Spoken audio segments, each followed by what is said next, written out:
Good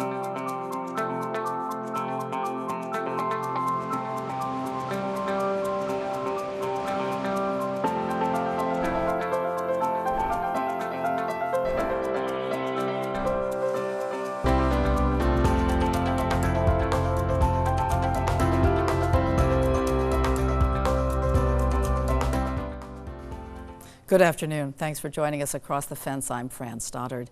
We often bring you stories about necessity being the mother of invention. During the pandemic, one hothouse of innovation can be found at the Bennington Farmers Market. Organizers there have been working with UVM Extension since the early days of this crisis. First, it was developing guidelines for farmers and customers to keep the local food economy on track in a safe and organized manner. Now it's a question of how to improve on what's been established. The answer involves soap and water. Keith Silva has our story. There's something new in the wash at Vermont farmers markets. Hand washing remains one of the best ways to prevent the spread of germs. The CDC is pretty emphatic about that. And so the thought was, what can we do to make hand washing more accessible and available in places that we might not traditionally think of it being?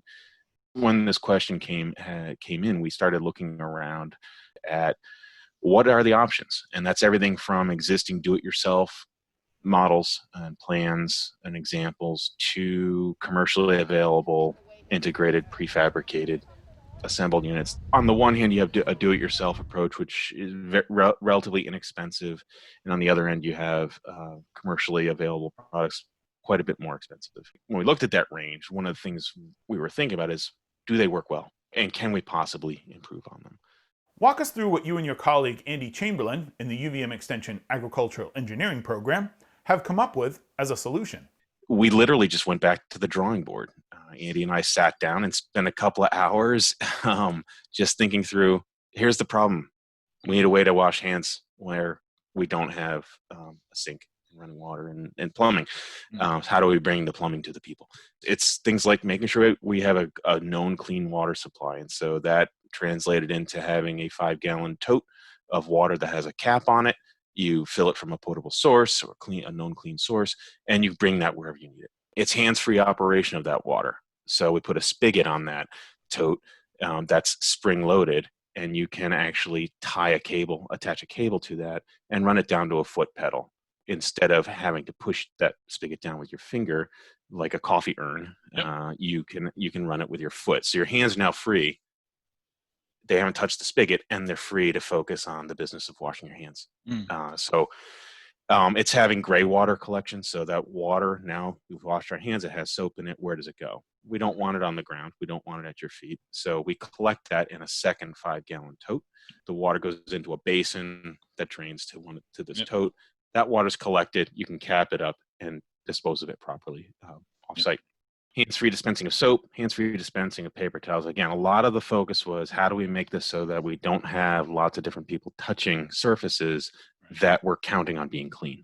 What's your estimate on how many people can wash their hands using your design? We get about 1.5 cups per 30 seconds of that valve being open. Okay. The short answer is it's about 50 people can wash their hands with this 5-gallon tote. If you expect more people than that, bring extra totes. So there's an expandability of this. You have the infrastructure. You're bringing totes of water instead of having a plumbing.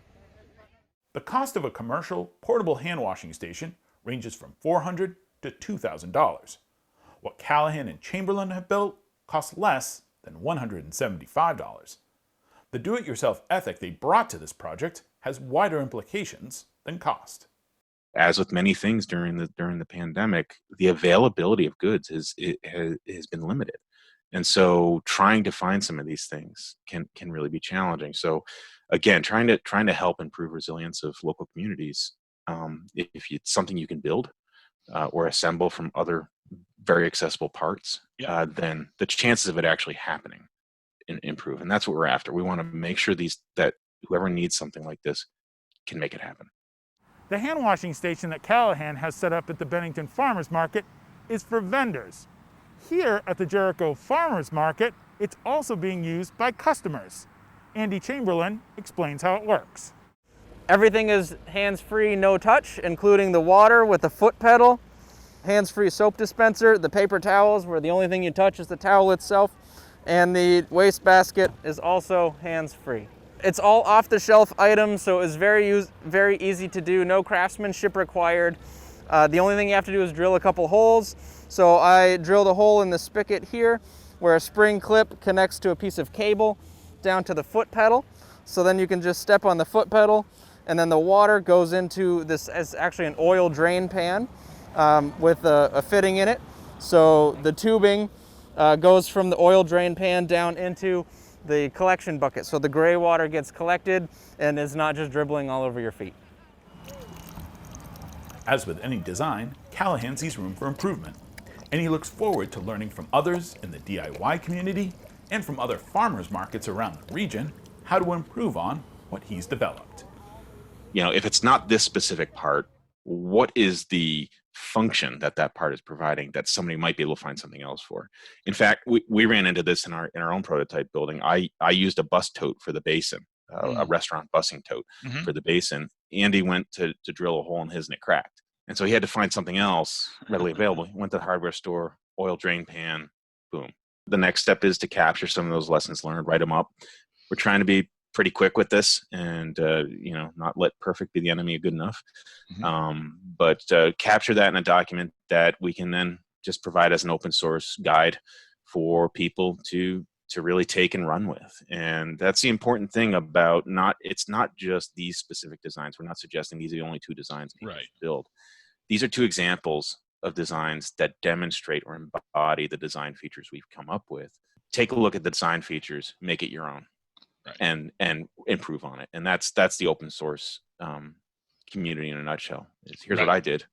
Here's why I did it. Improve on it and give it back to everybody else. So we're also planning to, on our website, not only have our resources, but we would love for people to send us pictures on social media at UVM EXT Ag Eng. Tag us into your hand washing station, and we'll collect what other people have built. Visit the UVM Extension Agricultural Engineering website to download the plans for the touchless hand washing stations that Chris and Andy have developed.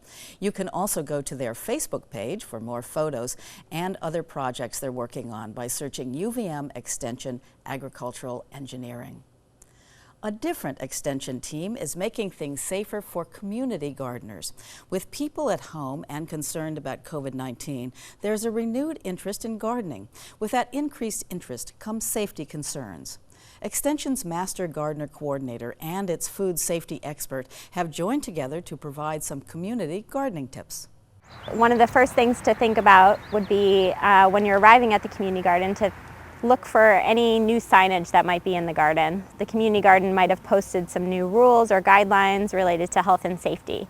Make sure that you find those, read those, and be familiar with all of the signage and rules posted in the garden. We're recommending you bring your own tools just to stay safe and not have to worry about sanitizing tools while you're in the garden. So if you can bring your own tools, some common tools that gardeners use are shovel or something like this to do some weeding. So as far as harvesting, you should practice the same general things that you would do in normal times. So that would be making sure that you move your produce into a cool area right away. You don't want to leave it out in the hot sun. You want to harvest into a clean bucket, so make sure that your container is rinsed and clean.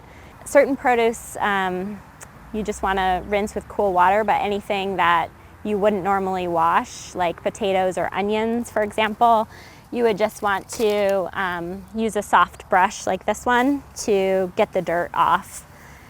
And then when you go home, again, you just want to rinse it with cool water, but you also want to clean and wash your countertops before you place the produce on there. So just washing with soap and water. My name is Omar Oyarzabal, and I am a food safety expert at the University of Vermont Extension.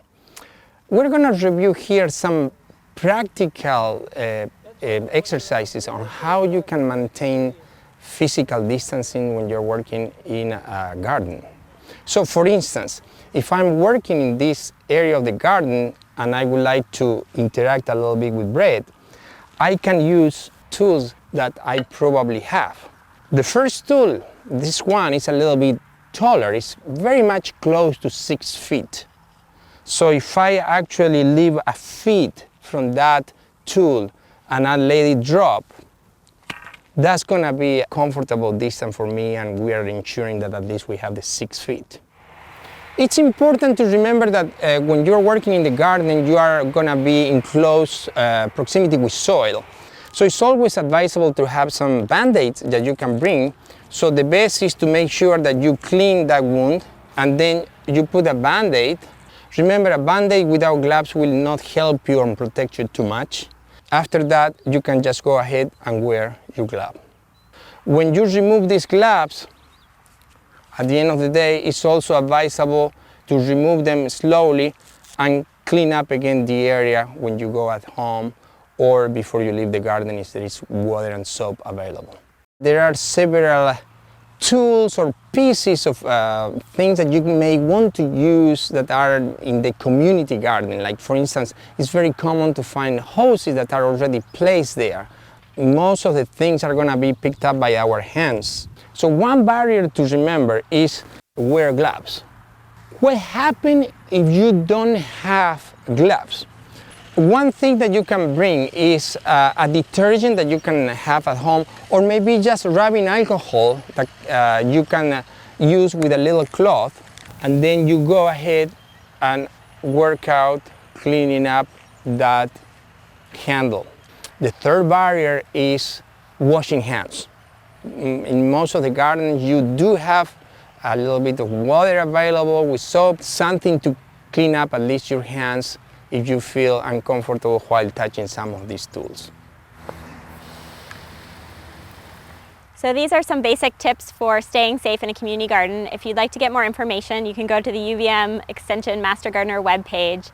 And under our main page, there's a page called Gardening During COVID-19 with more tips, fact sheets, and other information. Good tips. And happy gardening.